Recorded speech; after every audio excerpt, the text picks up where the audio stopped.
She watched 38 warships die without dying. That was the sentence adjudicator Civ would carry the rest of her life, and she would never say it out loud.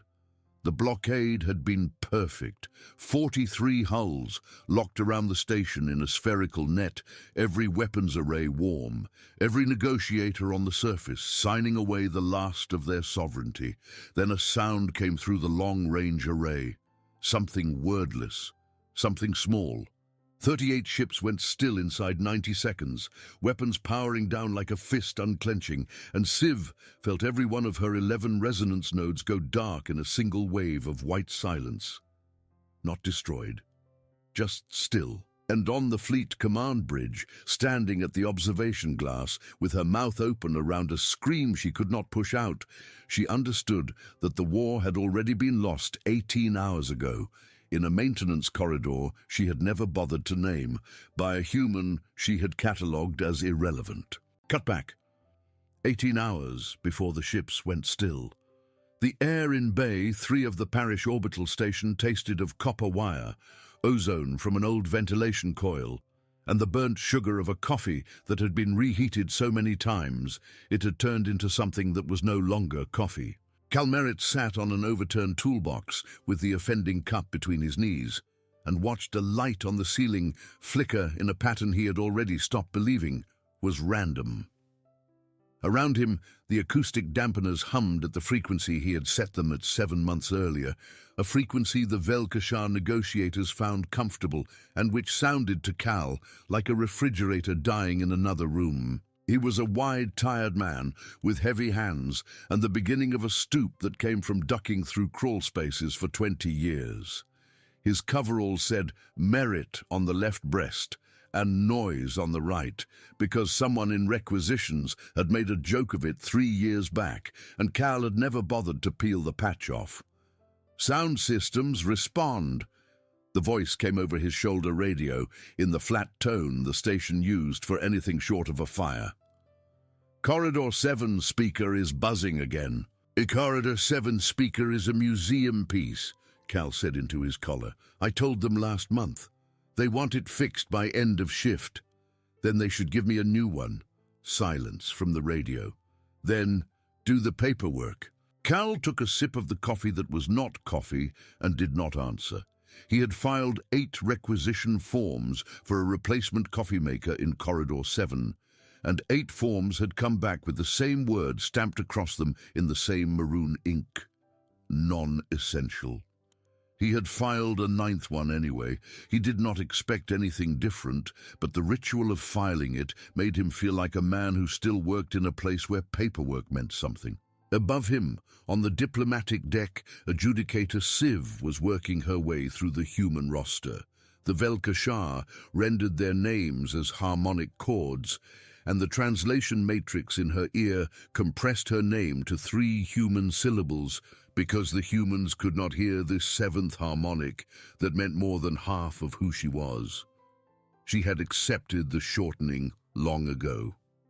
She had learned in her decades of adjudication that species which could not hear a thing had a tendency to insist that thing did not exist.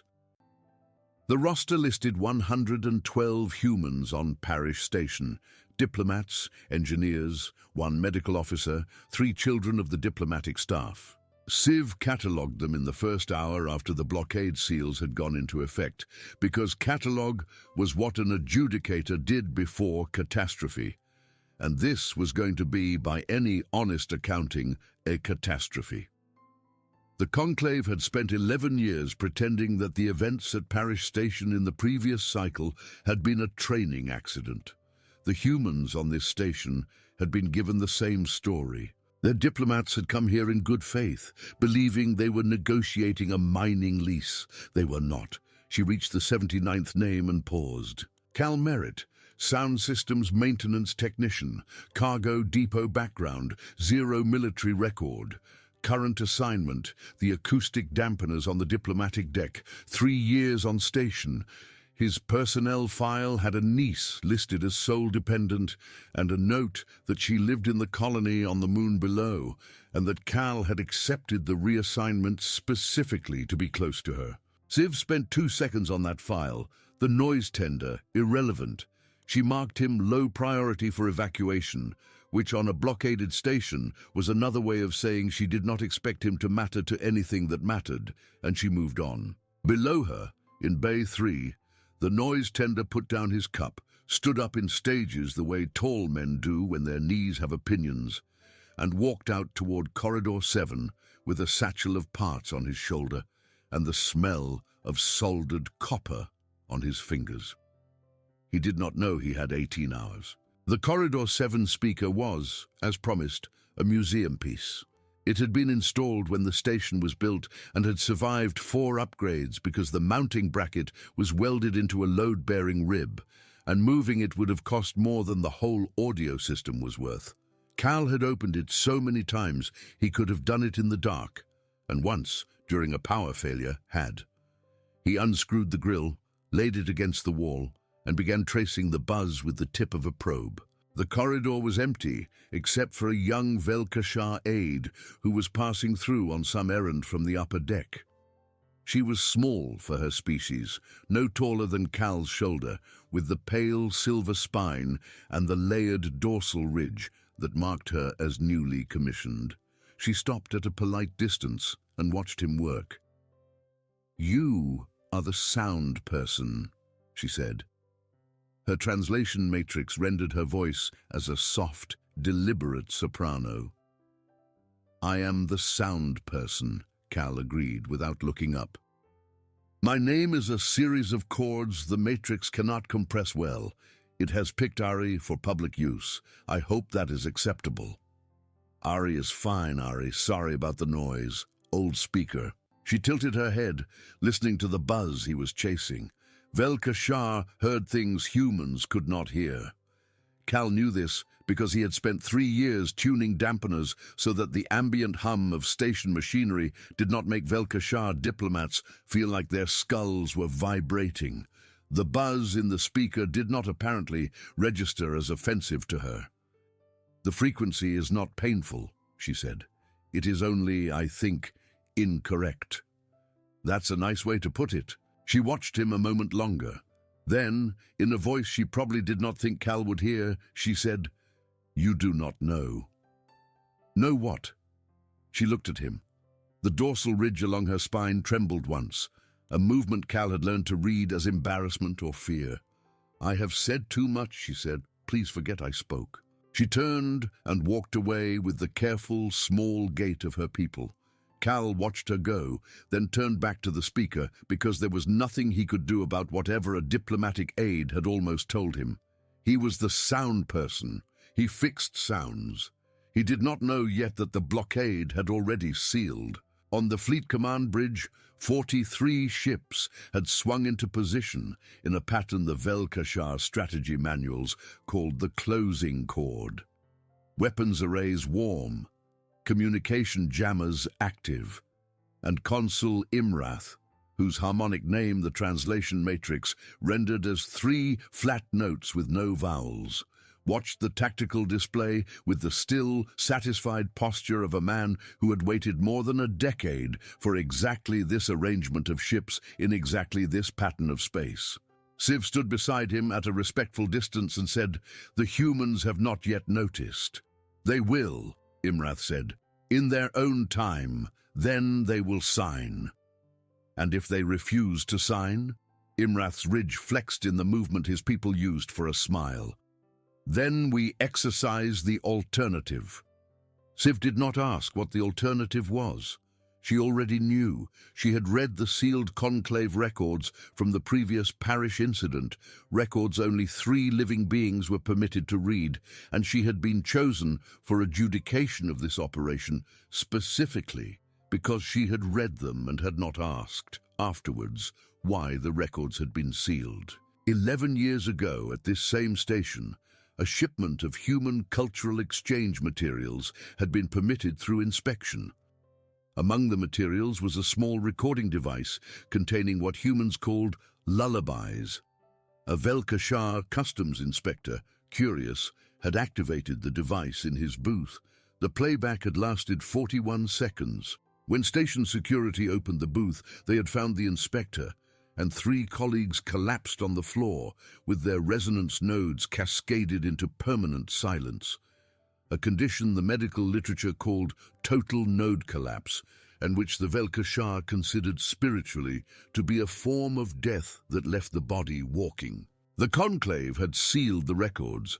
Imrath had authored the ban. Human music in any form was now classified as a weapon of mass disruption, and its transmission was prohibited across all Velkasha sovereign space. The humans had never been told. The reasoning, as Imrath had written it, was that a species which discovered its own vocal harmonics were lethal to Velkashar, might get ideas. And there was a second precaution. 5 ships in the blockade were crewed not by Velkashar, but by their client species, the Dreth, whose thick-plated skulls contained no resonance nodes at all. If, by some accident, the humans on Parish Station discovered what their voices could do, the Dreth would remain functional, and the Dreth had orders: clean up, full station burn. No survivors. Someone had planned for the noise tender. Someone had planned for everything. The blockade seal announcement came over the station intercom 7 minutes later. It was worded politely. The humans were informed that a temporary containment protocol was in effect, and that the diplomatic delegation should proceed to the treaty deck for final signature. There was no explanation. There did not need to be one. 43 warships in the sky was itself the explanation. Cal was on his back, under the corridor 7 speaker, with a splice tool in his teeth when the announcement came through.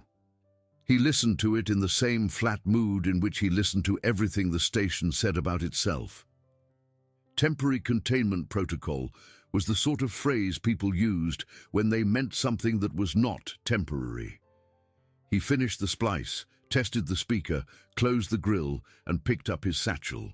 Down the corridor, a Velkashar service tech was arguing with the coffee maker. "You are broken," the tech said, in the same soprano the young aide had used. "I would like you to be less broken." "That's been my position for 8 months, Cal said as he approached. The tech turned. Older than the aide, ridge already grey at the edges, name compressed by the matrix to a single sound the tech had told everyone to render as Gem. He and Cal had drunk coffee together, back when there had been coffee. "Cal, you built this thing. I inherited it. There's a difference. Requisition. 8 of them. 9 then.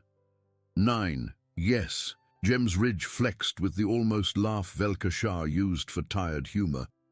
"In my youth, the elders told me that patience was a virtue. Now I find it is only a stall tactic.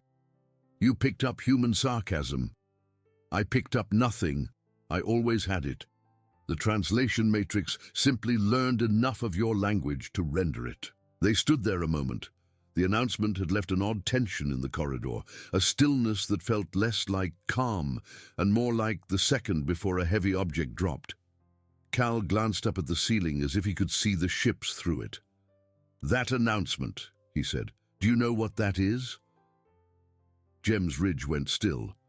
It was the Velkashar equivalent of a face going blank. "I know what an announcement is," Gem said carefully. "Beyond that, I do not know." "Right.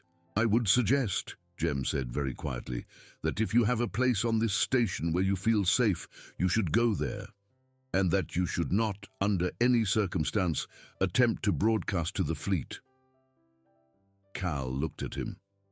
Gem looked back, ridge quivering with the particular tremor Cal had learned meant fear. "Broadcast what?" Cal said. Gem opened his mouth, closed it, and walked away with the stiff gait of a being who had already said more than he was permitted to say. Cal watched him go. Then he stood for a long moment with his satchel over his shoulder and a coffee cup that was not coffee in his hand, and he thought about the moon below the station and about the small house at the edge of the colony where his niece May would be finishing her school day, and about how many warships he had counted through the observation port on his way to Bay 3 that morning. He had counted more than he wanted to count. He turned around and walked, Not back to Bay 3, but down the service corridor toward the maintenance access for the long-range communications array. He walked without hurrying. He was the noise tender. Nobody looked twice at the noise tender. Up on the treaty deck, the human diplomats were being politely walked into a room they were not going to walk out of. There were 6 of them. Ambassador Chen, veteran of 4 postings and a scar on his jaw from a bad landing on his second one. Deputy Ambassador Vale, 31 years old and bright as a knife. 2 aides, a translator and the station commander, an older woman named Reyes, who had transferred to diplomatic service after her second husband had died and who wore always a small wooden charm on a leather cord around her neck. The charm was in the shape of a heron. It had belonged to her son. They were seated at a long, low table with Consul Imrath at the head and Siv at his right hand. Papers were being placed in front of them in the ceremonial gilt folders the Velkashar used for treaties that had already been decided by other means. Chen was reading his copy with the slow attention of a man who had learned over 4 postings that anything read too quickly was regretted.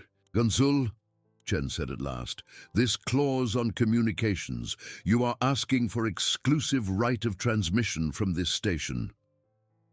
"I am asking for a peaceful transition," Imrath said. "You are asking for us to give up our voice." "I am asking," Imrath said, "for our peoples to move forward without the misunderstandings of the past." The word misunderstandings did a great deal of work in that sentence. Chen laid the folder down. "With respect, Consul, my people will not sign this." "With respect, Ambassador, they will." Outside the window of the treaty room, 43 warships hung against the dark like teeth in a jaw about to close. Chen looked at them. Reyes looked at them. The heron on its leather cord caught the light and swung once. Ambassador Chen picked up his pen. Down in the maintenance access for the long-range array, Cal Merritt found what he had come to find, which was that the access hatch was open, and that a technician had been in the middle of servicing a coupling when the announcement had come through, and that the technician had left in a hurry. The tools were still on the deck. The coupling was stripped down to its raw conductors. Cal knelt beside it and looked at the wiring with the appraising eye of a man who knew what he was looking at. He had spent 3 years on Parish Station. He had read the technical manual for the station cover to cover. He had read it twice.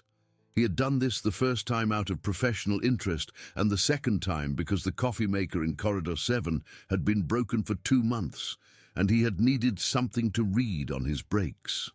He knew the layout of the broadcast array the way another man might know a bad knee. He knew that if he activated the array from this access, it would push a signal through every speaker on the station and through the long-range dish aimed at the fleet, and that anything he pushed through that array would go out at a volume that could be heard 40,000 kilometers away. He looked at the coupling for a long moment. Then he pulled his shoulder radio off his coverall and set it on the deck so that it could not be used to track him. And he opened his personal communicator and pulled up the small library of files he kept there, mostly music and old photographs, and one recording, 41 seconds long, of his niece May singing herself to sleep on a slow night 3 years ago. He had asked her to. The dampener in Bay 3 had needed 3 hours to reset, and he had been alone in the station and lonely, and he had called her, and she had been 4 years old and half asleep already, and he had asked her to sing something for him, and she had. It was tuneless. It was not a song he knew. She had made it up as she went. It was the sound of a small child at the end of a long day, humming into the air, because there was air to hum into. He did not know what he was going to do with it. Not yet. Above him, in the treaty room, Ambassador Chen was signing his name to the first page of the treaty. His hand was steady. He had learned at his second posting that steady hands cost nothing and bought a great deal. Reyes was watching the fleet through the window. Deputy Vale was watching Chen. The 2 aides were staring at their folders as if reading hard enough might change what was written in them. Cal did not know any of this. He knew only that a Velkashar service tech he had shared coffee with had told him, with fear in his ridge, not to broadcast to the fleet. Cal was a slow man. He worked at the pace of a man who had learned to fix things that other people had already tried to fix and broken, but he was not, and had never been, a stupid man. He worked backwards from the warning. If broadcasting to the fleet was dangerous, then broadcasting to the fleet was something the Velkashar were afraid of.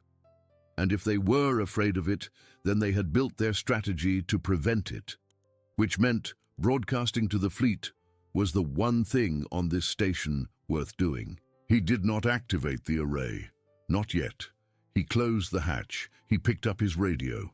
He went back to Bay 3, drank the last of the coffee that was not coffee, and waited to find out what the temporary containment protocol was actually going to look like.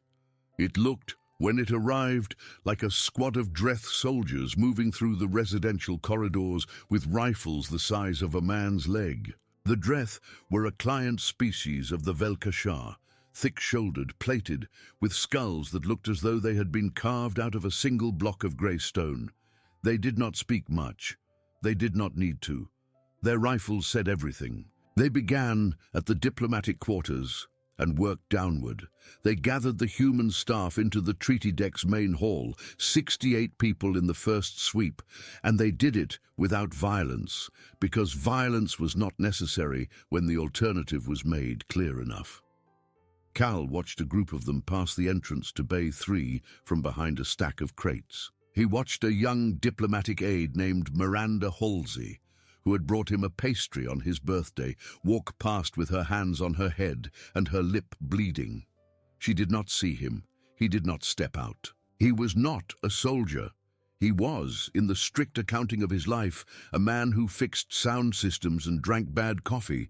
But he had a piece of paper in his pocket, folded 8 times, which was a photograph of May on the day of her 6th birthday, with a paper crown on her head and a smear of frosting on her cheek.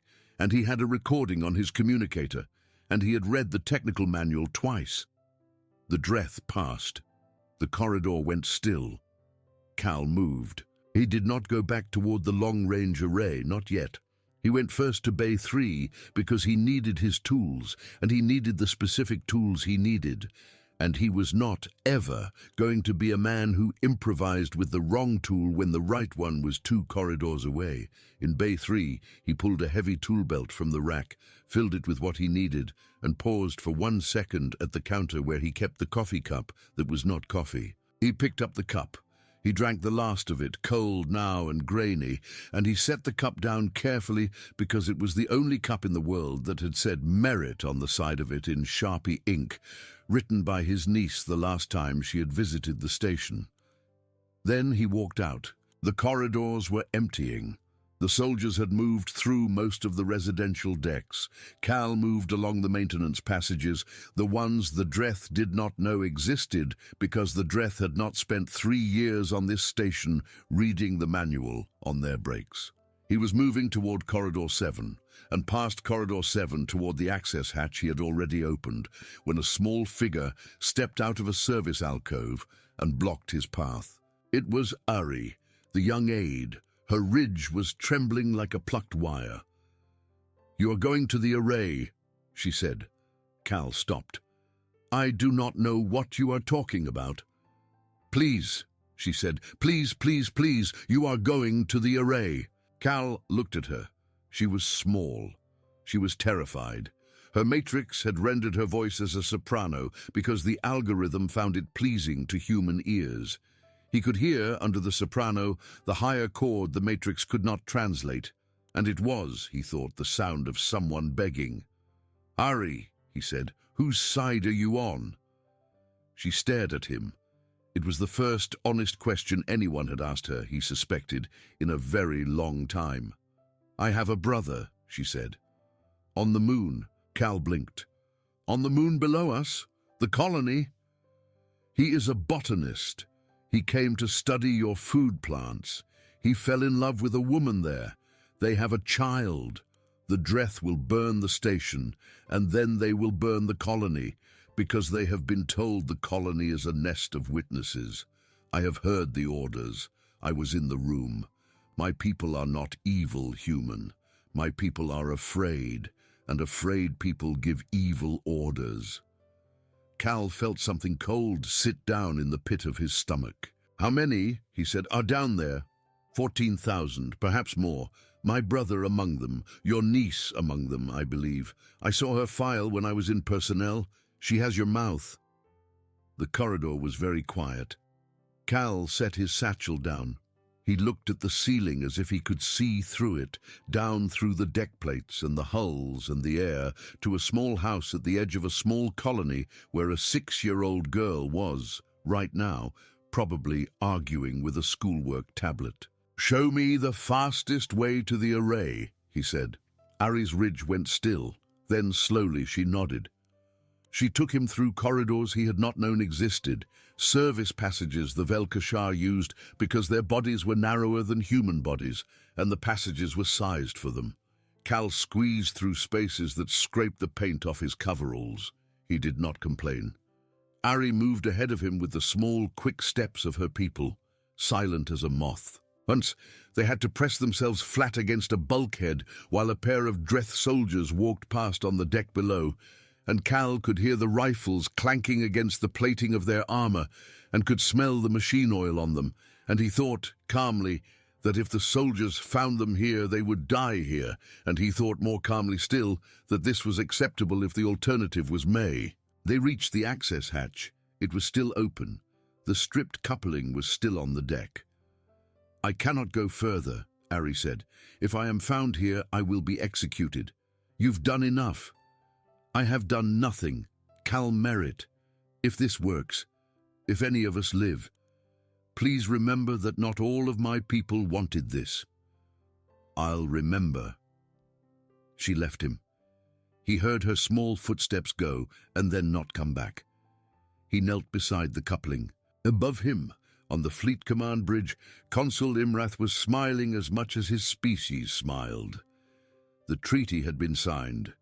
The station was in Dreth hands. The moon would be burned by tomorrow's dawn cycle, and the records would show that a Velkashar diplomatic mission had suffered a tragic accident at Parish Station, and that a colony of humans had unfortunately been caught in the same event, and that the Conclave had extended its condolences to the human governments and reiterated its commitment to peaceful cooperation. And the humans would sign 3 more treaties in the next decade, because they were, according to the sealed files, easy to manage once shown the teeth of the machine. Siv stood beside Imrath at the tactical display. She was not smiling. She had spent the last hour thinking about the noise tenders file without understanding why, and about the young aide Ari, who had asked in the pre-briefing whether the colony below truly had to be burned, and who had gone very quiet when told that yes, it did. "Adjudicator," Imrath said, "you are troubled." "I am not troubled," Siv said. She was troubled. "I am cataloguing." "Catalog faster, it will soon be done." "Yes, Consul." Down in the access hatch, Cal was reading the wiring diagram of the coupling from memory. The coupling had been stripped by the previous technician for a reason he did not know, and it was not going to reassemble itself, and Cal was going to have to hold it manually in order for it to complete a circuit. He could see this before he touched anything. He could see the specific junction where a hand would have to press 2 conductors together and hold them. It was going to be a bad place to be when the array activated. The array would push a great deal of power through that junction, and a hand holding it would take a great deal of that power, not enough to kill outright, enough probably to burn. He looked at his hand. It was a wide, tired hand with calluses across the knuckles and a scar on the base of the thumb from a splice tool that had slipped 15 years ago. He thought about May. He thought about the 8 requisition forms for the coffee maker. He thought about how absurd it was that the last thoughts of his life might be about a coffee maker, He set the recording on his communicator to the input jack of the array. He set the harmonic amplification to the tolerance limit listed in the station's own technical manual, the manual he had read twice on slow nights, the manual which contained, in a footnote on page 411, the note that the array's amplification capacity exceeded the resonance tolerance of Velkashar auditory processing by a factor of many hundreds. Cal did not know what a resonance tolerance was. He only knew that the manual had listed the number and that the number was there for a reason. He put his hand on the junction. He pressed the two conductors together. He pushed the play button on the communicator. Nothing happened. He looked at the coupling. He looked at the communicator. He looked at the input jack, which was connected. He looked at the array status readout, which said the array was inactive because it had not been powered on. He had forgotten to power on the array. He laughed once, quietly, into the empty maintenance space, because there was no one else there to laugh with. And if he was going to die in this crawl space, holding two wires together while a lullaby played, he was going to do it as a man who had at least once laughed at himself. He reached out, flipped the primary power switch on the array, and watched the readout come to life. The junction under his hand went warm. He pressed play. On the Fleet Command bridge, Adjudicator Civ had just accepted a beverage from a service attendant when the array on Parish Station came alive. The array pushed a signal through every speaker on the station and through the long-range dish aimed at the fleet, and the signal was a small child's voice, tuneless and half asleep, humming a lullaby that had never been written down and had no name and did not need one. It went out at a volume that could be heard 40,000 kilometers away. Civ felt all 11 of her resonance nodes cascade at once. It did not hurt. That was the strange thing. She had expected pain from the sealed file descriptions, and there was no pain, only a great and terrible stillness, as though every internal music that had ever played inside her had been switched off in the same instant. She dropped her beverage. She did not hear it hit the floor. She did not hear the beverage break. She did not hear Consul Imrath scream. She saw him scream, saw his mouth open and his ridge convulse in the pattern her species used for the deepest terror, and she saw him crumple. She saw the officers on the bridge crumple.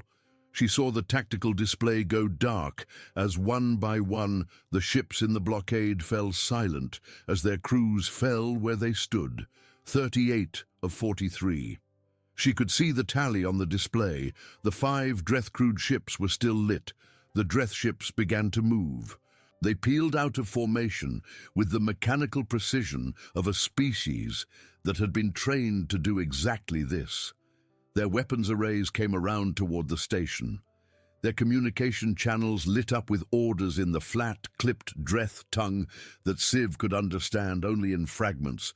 Burn the station, burn the colony, no survivors. Civ was still standing. She was standing because she was Velkashar and her nodes were dark, but her legs still worked, and because she had, in the last second before the lullaby, made a decision she did not know she had made. She stumbled to the command console. She braced herself on it. She looked at the tactical display where 38 ships hung dark and 5 ships lit up. She authorized the Fleet Command override. Adjudicator level. Emergency protocol. All Dreth vessels to stand down. The order went out. The Dreth vessels did not stand down. Their commander, a Dreth captain named Hras, whose species did not have resonance nodes and who had not been affected by the lullaby, responded to the override with a single flat sentence. Adjudicator authority is null. Combat authority has passed to the ground element. Consul Imrath, on the floor beside Civ, was drooling and staring at nothing. His resonance nodes were gone. He would live. He would live his life as an empty thing that had once been a consul and was now the shape of a consul. Civ understood, without needing to be told, that command had, in the moment of the lullaby, passed to Consul Imrath's backup, and that Consul Imrath's backup was, by design, a Dreth. Someone had planned for the noise tender. Someone had planned for even the noise tender's success. Civ did the only thing she could do. She opened a channel to the station. "Parish Station," she said. "This is Adjudicator Civ. Whoever you are, whoever activated your array, you have perhaps 4 minutes before Dreth Marines board and Dreth vessels burn your station. I do not know if you can hear me. I hope you can. My people are down. My command is compromised. I am with you if you will have me." The channel crackled. For a long moment there was nothing. Then a voice came back. It was tired. It was steady. It was the voice of a man who had, apparently, been laughing quietly at himself only a few minutes earlier. "This is Cal Merritt," the voice said. "Sound Systems Maintenance Technician. I hear you, Adjudicator. What do you need?" Civ laughed. It was a strange sound in the dark bridge, over the bodies of her crew. It was not a Vel-Kashar sound. It was a sound she had learned from humans in her decades of adjudication and had never used until now. "I need," she said, "you to be very, very fast." Cal was on his feet in the access space. His right hand was burned across the palm from the coupling. Not badly. Enough. He wrapped it in the sleeve of his coverall as he moved. He climbed out of the hatch and into Corridor 7. The station intercom, still routed through the array, was crackling with Civ's voice. He listened as he ran. "Dreth boarders inbound," she said. 2 shuttle wings, landing at Hangar 1 and Hangar 4, approximately 40 Marines. Dreth vessels are angling for a burn pattern on the station and the colony below. You need to disable the vessels, or you need to survive until the fleet reboots. I do not know if the fleet will reboot. I do not know what your lullaby has done to my people permanently. How long until reboot? Unknown. Vel-Kashar auditory processing has never suffered mass cascade before. I'm estimating from theoretical models. It could be minutes. It could be hours. It could be never. Understood. Cal Merritt, who are you? I told you. Sound guy. Sound guys do not activate long-range arrays to disable warfleets. This one does. Cal ran. His knees were, as they had always been, a matter of opinion, but his legs moved. He reached the main junction of the maintenance corridors, where a service ladder went up to the hangar deck, and he stopped there because he heard, above him, the sound of Dreth boots on the deck plates. 40 Marines, 2 hangar bays. He was a man with a burnt hand and a satchel of splice tools. He did the calculation. Then he began to climb the ladder. Miranda Halsey found him at the top. She was crouched behind a stack of atmospheric processors with a splint on her fingers and a look on her face that Cal had not seen there before. She had been one of the diplomatic aides. She had been in the treaty room when Chen had signed. She had been marched here with 67 other humans, and something had happened in the last 10 minutes that had made the Dreth guards leave their post in a hurry, and she had used the opportunity to break the arm of the one guard who had stayed. She stared at Cal. "You're the sound guy," she said. "I'm the sound guy." "What is happening?" "A lullaby happened. Some of them are down. Not all of them. The Dreth are still up. They're going to burn the station." Miranda absorbed this at the speed of a woman who had been trained by 4 postings of the diplomatic service to absorb impossible information at speed. She did not ask him to repeat it. "How many humans are still standing?" "Don't know. You, me, probably others. There's an adjudicator on the fleet bridge. She says she's with us. She's a Vel-Kashar. She sounds like she means it." Miranda thought about that. She was 31. She had a scar on her forearm from a knife she had taken away from a man in a market on a bad posting 3 years ago. She looked at Cal Merritt's burnt hand, and at his satchel of splice tools, and at his tired, wide face, and she made a decision. "What's the plan?" she said. "Delay them," Cal said. "Adjudicator's trying to reboot the fleet. If she gets even one Vel-Kashar ship back up, it can override the Dreth. Until then, we keep the Marines off the array so they can't cut the broadcast, because if the Vel-Kashar come back online, the broadcast is what we've got. Can you play the lullaby again?" "I already played it. Their nodes are down. playing it again does nothing to the Dreth. Their skulls are stone. So we fight them. We slow them. Miranda nodded. Give me half your tools. He did. On the Fleet Command Bridge, Civ was working alone at a console designed to be crewed by 5. Her nodes were still dark. Her people around her were still on the deck, breathing, alive, empty. She was trying to bring one of the smaller escorts back online remotely from the flagship because a single escort with functional weapons could hold off the 5 Dreth vessels for perhaps a minute, and a minute was, she thought, worth working for. She was also broadcasting to the station on a private channel now, one she had spliced together herself from adjudicator overrides that Imrath had never thought to strip from her authority, because Imrath had never imagined a scenario in which Civ would use them. Merit, she said, the Dreth ground element commander is a captain named Hras. His personnel file lists him as veteran of the Kesson suppression. He is very good. How good? Good enough that if he reaches the array, you will not stop him. You need to prevent him from reaching the array. Where is he? Hangar 1, second shuttle. He is deploying with a personal guard of 6. Cal absorbed this. He was in a service crawl above the Hangar 4 approach corridor, watching a wing of Dreth Marines file past below. Miranda was in a maintenance closet, 3 corridors over, doing something with the atmospheric processor of that section that Cal did not want to think about too closely. Adjudicator, he said, can you talk to me while I move? Yes. Talk to me! Tell me about your resonance nodes, because if I'm going to use them again, I want to understand what I'm using them against. You already used them once. Yes. Now I want to know what I did. There was a pause. Then Civ began to speak, and as she spoke, Cal moved. The Velkashar evolved on a moon, which is called in your matrix Halin. It is a small moon in orbit around a gas giant. Its atmosphere is thin. Its geology is silent. There is very little sound on Halin. There is no weather. There are no animals that make loud noise. My ancestors developed a hearing apparatus of extraordinary sensitivity because in silence, small sounds are important. That apparatus, over millions of years, became distributed.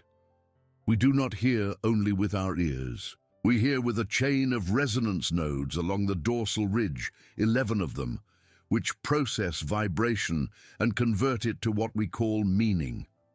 Music, for us, is not something we listen to. It is something that happens inside our bodies.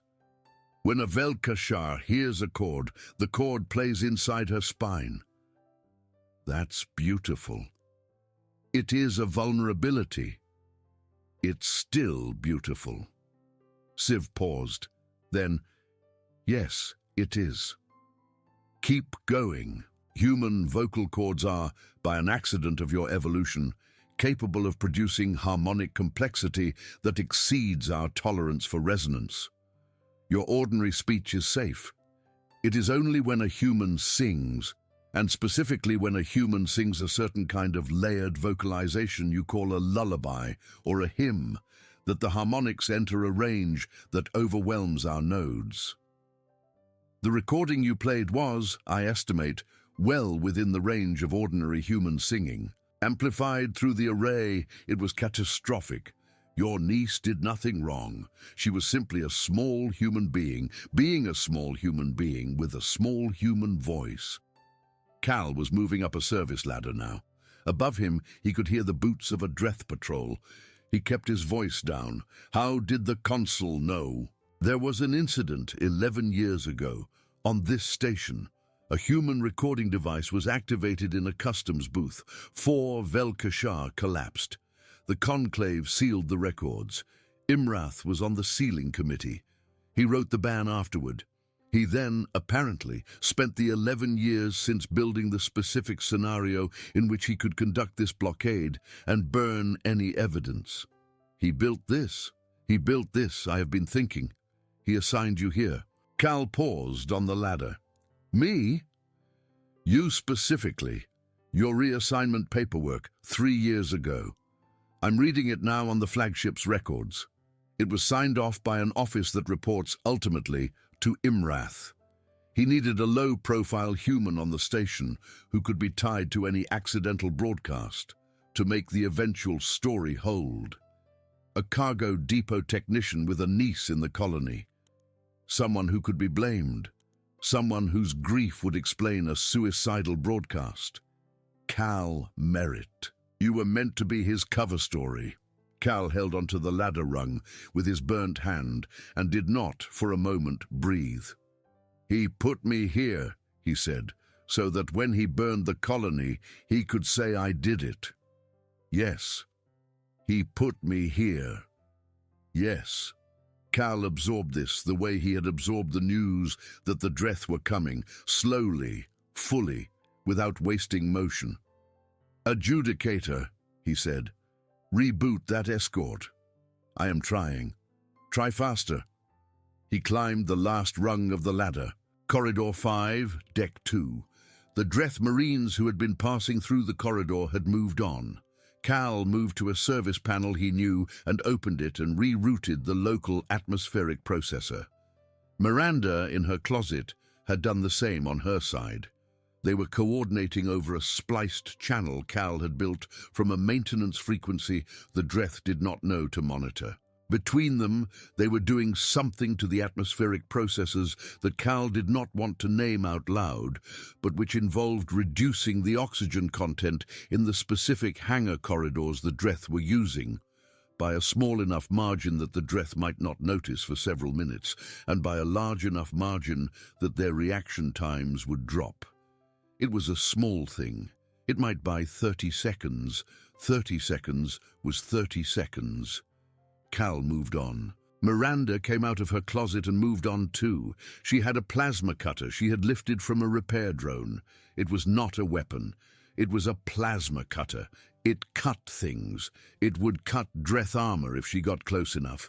She had every intention of getting close enough. Ari found Cal in a service passage, 2 corridors from the array. She was pale. Her ridge was trembling. She had, in the minutes since she had led Cal to the hatch, apparently done something to the personnel database because she was carrying a handheld display that showed the current position of every biological signal on the station and every Dreth marker. They know, she said. Know what?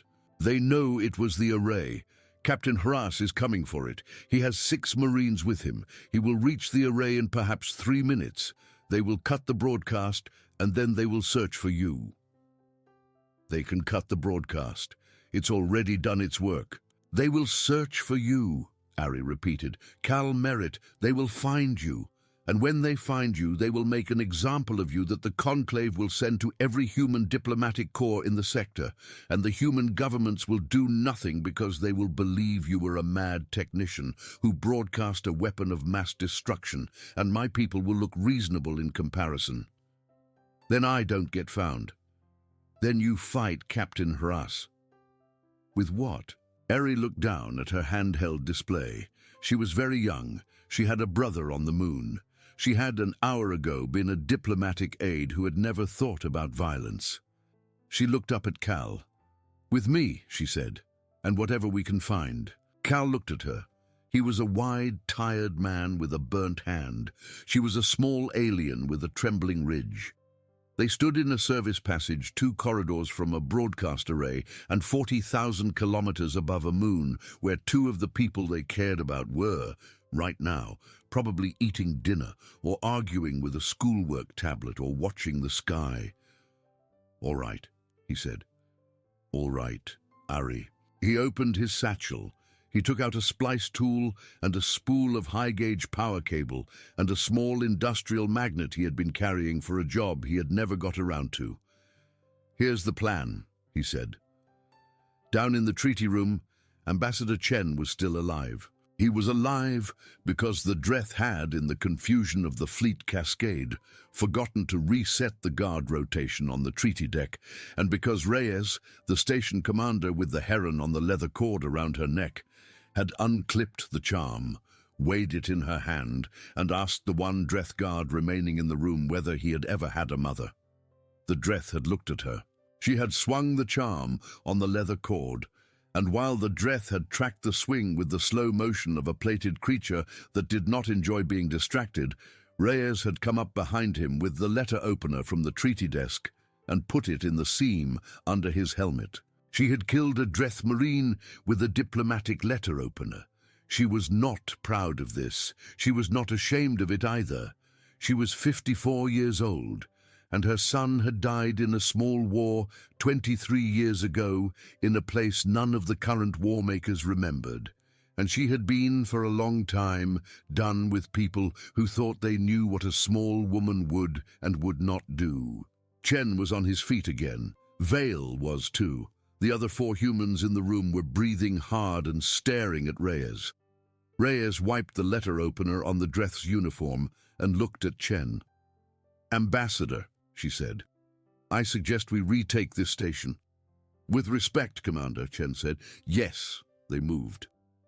Cal did not know any of this yet. He was in a service passage with Ari, wiring a high-gauge power cable to a bulkhead in a specific pattern. The pattern was one he had learned 20 years ago from a retired station engineer who had, in his youth, worked on old atmospheric ships and had shown Cal how to build a magnetic snare that could pull the sidearm off an armored guard from 10 meters away. "Will this work?" Ari said. "With Dreth armor?" "It should pull anything ferrous. Dreth rifles are ferrous. Their side plates are ferrous. It won't take them down. It'll make them stumble." "That is not much. It's what we have." They finished the snare. Cal looped the cable through the bulkhead. He set the trigger on a delay tied to a motion sensor from a service drone he had disassembled. Ari held the sensor while he wired it in. Her hands shook. She did not apologize for shaking.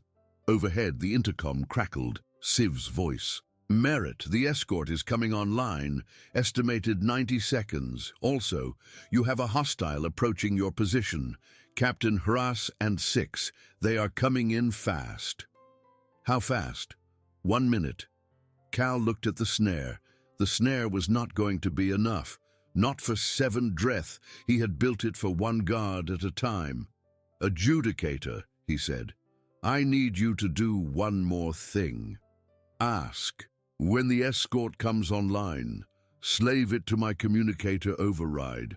I want to control one of its point defenses from here."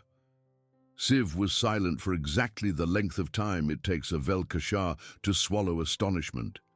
"That is not a standard control authority." "I know.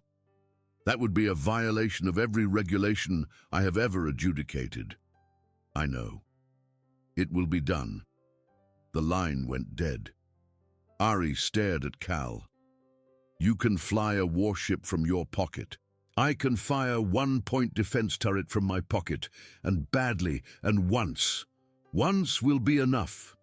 They took positions. Miranda arrived from the opposite direction, with a plasma cutter and 2 humans she had found alive in a maintenance closet along the way.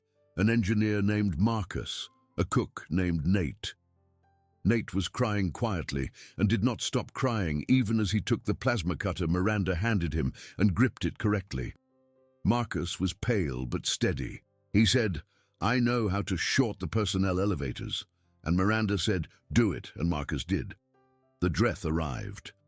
Captain Hras came first. He was, Cal saw at once, exactly what Civ had said he was. A veteran. He moved with the smooth economy of a large man who had learned in 100 fights that large men who moved wastefully died. His helmet was matte gray. His rifle was cradled across his chest in a low, ready position. His 6 Marines fanned out behind him in a pattern that covered every angle of the corridor. Cal watched him from a service alcove 10 meters up the corridor. Ari was beside him. The snare was armed. The motion sensor was live. Hras stepped into the sensor field. The snare fired. It was not, in truth, a snare. It was a coil of high-gauge cable that Cal had run through a bulkhead and pulsed with the full spare current of the local grid, generating a magnetic field for 1.3 seconds that was, as advertised, capable of pulling ferrous objects. It ripped the rifle out of Captain Hras's hands. It ripped the sidearm off his hip. It ripped the ammunition pouches from his belt, and the knife from his boot, and the small tools from his forearm plating. It did the same to the 6 Marines behind him. Metal flew through the corridor in a brief and violent cloud, and every armed Dreth in the space in front of Cal was, for a single second, unarmed. Cal had built the snare, knowing this. He had built the snare, knowing that a single second was all he was going to get. He used the second. He pulled the trigger on his communicator override. Somewhere 40,000 kilometers away and closing, the point defense turret of a Velkashar escort came online for the second time that hour and fired a burst of pulse rounds through the observation window of Hangar 1 on Parish Station. The window did not break. The window was rated for micrometeor impact. But the pulse rounds hit it, and the impact resonated through the deck plating, and the deck under Captain Hras and his 6 Marines jumped violently upward, and the Marines, unarmed and unbalanced, went down. Miranda came around the corner with her plasma cutter and cut the first Dreth Marine open along the seam of his neck plate. Nate came behind her, still crying, and cut the second along the seam of his knee. Cal came down from the alcove and hit the third across the helmet with a length of pipe. Once, twice, and the third did not get up. Ari, who had said she was not a soldier, kicked the 4th Dreth's helmet loose and drove the sharp edge of her handheld display into his exposed throat, and afterwards was sick against the bulkhead, and did not stop being sick for perhaps a full minute. Captain Hras was on his feet. He was on his feet because he was Captain Hras. He had been unarmed by the snare and knocked down by the escort. He was still on his feet. He looked at Cal Merritt with the flat regard of a large armored creature who had, in his career, seen exactly this scene before.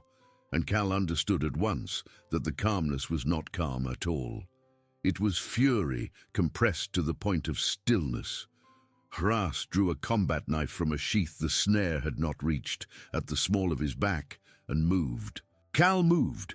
He had not fought hand to hand since he had been a young man in a cargo depot fighting other young men over a shipment that had gone missing, and he had not been good at it then. He was not good at it now, but he had picked up a wrench on his way down from the alcove, a heavy adjustable wrench with a serrated head, and he swung it with the specific technique of a man who knew, from 20 years of tightening things in awkward positions, exactly how much force his shoulder could deliver at exactly what angle. The wrench caught Hras in the side of the neck. Hras did not go down. Hras drove the combat knife into Cal's left side, under the ribs, up and forward. Cal made a sound. He did not, in the moment, hear himself make it. He hit Hras again with the wrench. Hras staggered. Cal hit him a 3rd time. Hras went to one knee. Cal, bleeding, hit him a 4th time. Hras went down. Cal stood over him for a moment, wrench in his hand, blood running down his left side and beginning to pool at his boot. Miranda was suddenly beside him. She was saying something. He could not hear what she was saying. He looked down at his side. The knife was still in it. "Don't pull it out," Miranda said. "Don't you dare pull it out."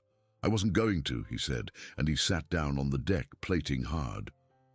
The rest of the Dreth Marines were dead or dying. Nate had put down the plasma cutter and was, again, crying. Marcus was pulling a first aid kit off Ras's belt because the Dreth carried better first aid than the humans did. Ari was still against the bulkhead, but she had stopped being sick. Miranda knelt beside Cal. "Adjudicator, we need medical." Siv's voice came through the intercom. "Medical is coming. 2 of my people have partially rebooted. They are moving. Cal Merritt, you are still with us." "I'm here," Cal said. "The knife's still in. Miranda says don't take it out." Miranda is correct. "Okay. You will live, Cal Merritt. You promise?" "I promise nothing. I hope." He nodded, or he thought he nodded, and he put his head back against the bulkhead and closed his eyes for a moment, because his eyes were tired. Marcus knelt on his other side with the first aid kit. Marcus was a station engineer who had apparently done a rotation as a medical technician years ago, and he opened Cal's coverall and looked at the wound with the flat, honest gaze of a man who had learned how to look at wounds without lying about them. "Cal," he said, "I have to pack it. The knife's staying in, but I have to pack around it. This is going to be bad. Do it. I don't have anesthetic. Do it anyway." Marcus did. It was bad. Cal did not scream. He made a sound at the back of his throat that was worse than screaming, and he gripped Miranda's forearm with his burnt hand, hard enough to leave marks that would still be there in 3 days. Ari watched. She had, in the last hour, become a creature that watched things. She held it in her head as a debt she was going to owe this man for the rest of her life. When Marcus was done, Cal was pale but conscious. Marcus said, "You need surgery, real surgery, within a few hours, but you're not dying in the next few minutes." "Good," Cal said. "I have things to do." "You have nothing to do. You have to sit here." "I have to talk to my niece." Marcus looked at him. Then Marcus said, "All right, talk to your niece." Cal took his communicator out of his coverall pocket with his good hand. The screen was cracked from where he had, at some point in the fight, fallen on it. It still worked. He opened a channel to the colony below. The colony below was, at that moment, a low, half-lit line of prefab housing at the edge of a mining operation, with a school and a food dispensary and a rec dome, and, in the small house at the edge, a 6-year-old girl named May, who was, in fact, arguing with a schoolwork tablet. Her aunt, on the maternal side, a woman named Sarah, who had raised May for the last 2 years since May's mother had died, was making dinner. The communicator rang. Sarah answered. "Cal?" "Sarah, hi. Is May awake?" "She's arguing with maths. What's wrong? You sound wrong." "Nothing's wrong. Nothing serious. Can I talk to her a minute?" Sarah did not believe him.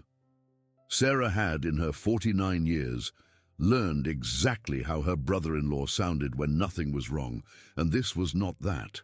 But she called May to the communicator anyway, because whatever this was, it was a call, and calls got answered. May came on. Her voice was small and slightly annoyed. "Uncle Cal, this is a bad time. Maths is very hard today." "I know, kid. I'll be quick. Sing me something." "What?" "Sing me something, like when you were 4, remember?" "Uncle Cal, I'm 6. "I know how old you are, May. Sing me something anyway, please." There was a pause on the line. Then, small and puzzled and unafraid, May sang.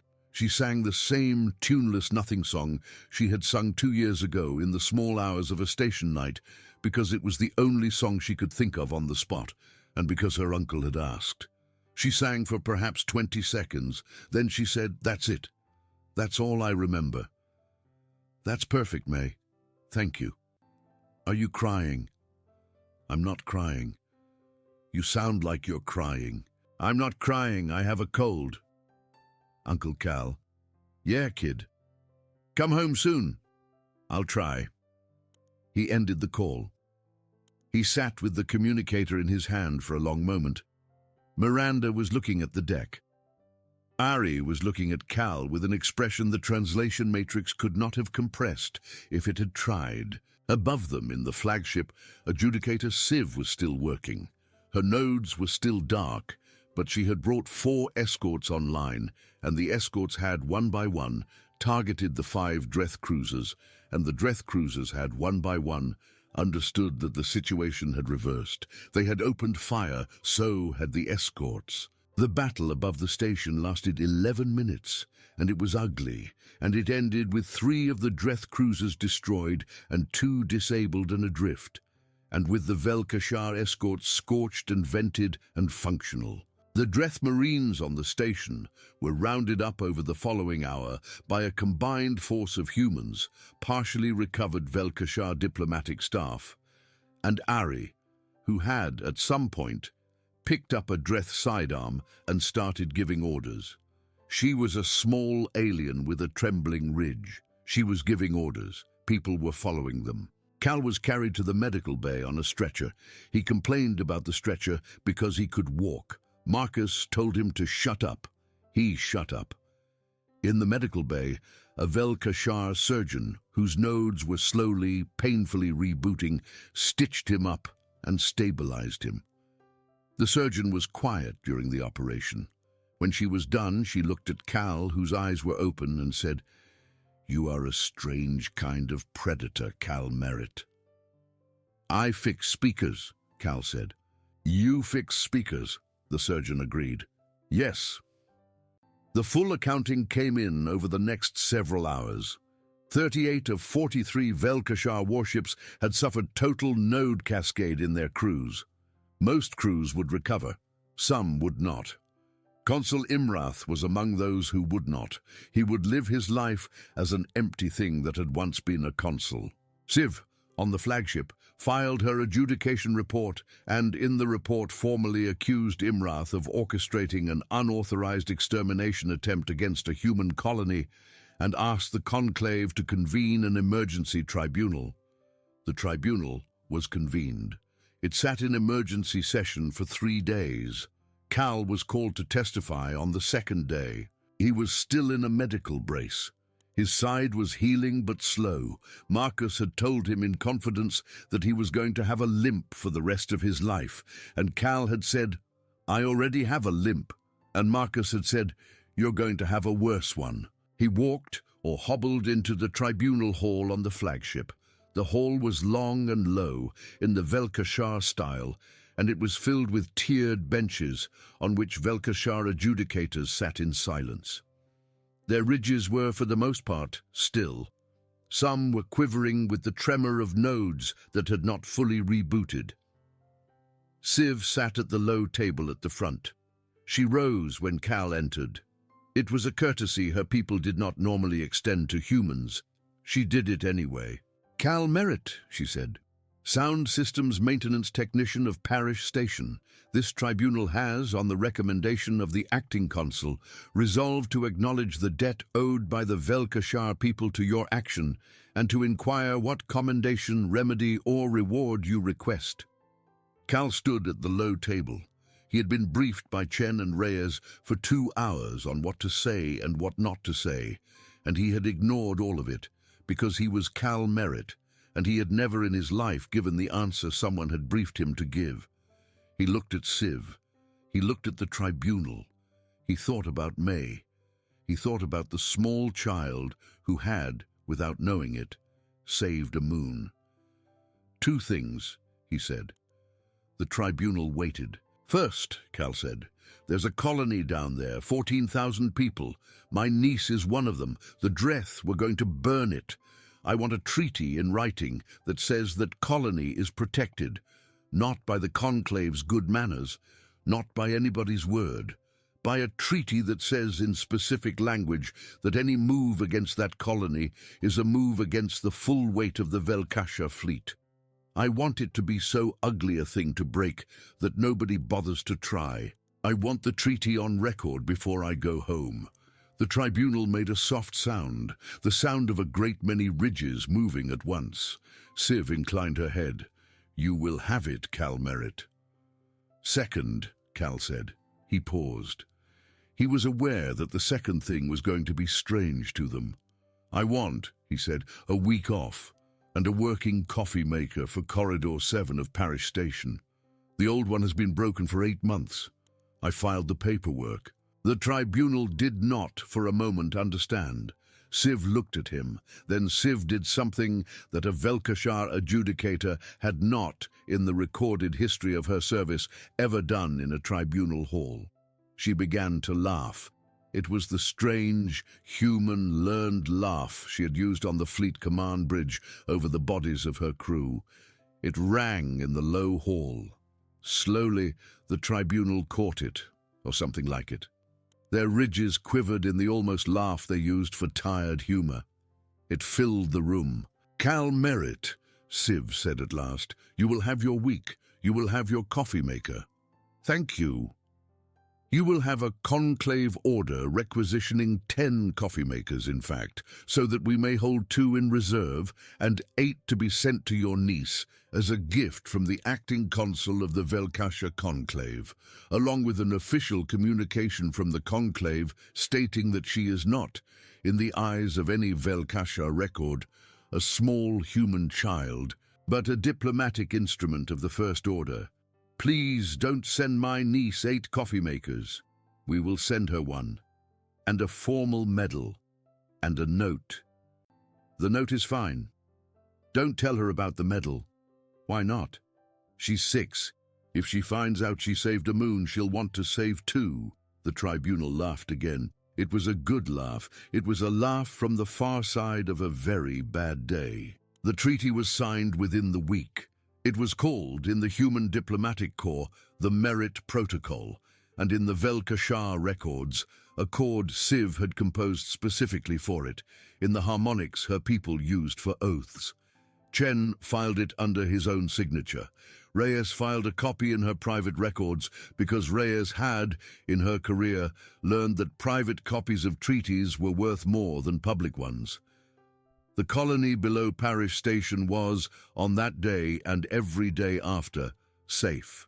Cal went home for his week. He arrived at the small house at the edge of the colony on a slow shuttle on a slow morning, with a medical brace on his side and a wrapped package under his arm, and a limp that Marcus had correctly promised he would have for the rest of his life. May was in the yard. She saw him coming a long way off. She ran. She hit him around the waist, because his waist was the highest thing she could reach, and he grunted and did not say anything about the stitches. He put his good hand on top of her head. "Uncle Cal," she said into his coverall. "Hey, kid. You look bad." "I feel bad. It's fine, I'm fine." "Sarah said you did something." "Sarah exaggerates."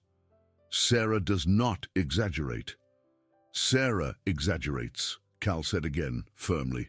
"When it comes to me, come on, I brought you something." He gave her the package. It was small. She opened it. Inside was a paper crown, of the sort she had worn on her 6th birthday, folded carefully and tucked into a box because he had wanted to bring her something, and it was the only thing he had thought of on the shuttle. She looked at it. She looked at him. "That's my crown from last year," she said. "I know." "You brought me my own crown as a present?" "I know. Uncle Cal." "Yeah, kid. You're weird." "I am. Come on, let's go inside." She took his hand, his burnt hand. She noticed and did not say anything because she was 6 and she was learning from her Uncle Cal that some things were not asked about because asking about them made them harder. They walked to the small house together. Behind them in the sky, 40,000 kilometers up and slowly rotating, Parish Station was being repaired by a joint crew of Velkasha engineers and human technicians who were, for the first time in the history of their peoples, working the same shift.